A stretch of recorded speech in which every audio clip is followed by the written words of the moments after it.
خبر شامل کرتے ہیں لاہور سے۔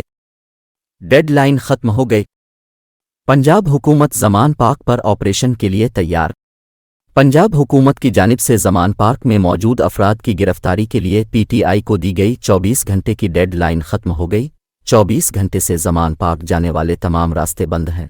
گرفتاریوں کے لیے پولیس آپریشن کی تیاریاں شروع کر دی گئیں۔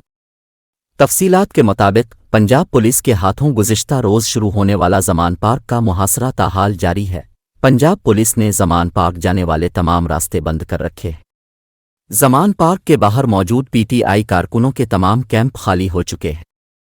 پنجاب پولیس کا موقف ہے کہ فوجی تنصیبات پر حملہ کرنے والے متعدد دہشت گرد زمان پارک میں موجود ہیں، جنہیں گرفتار کرنا ہے۔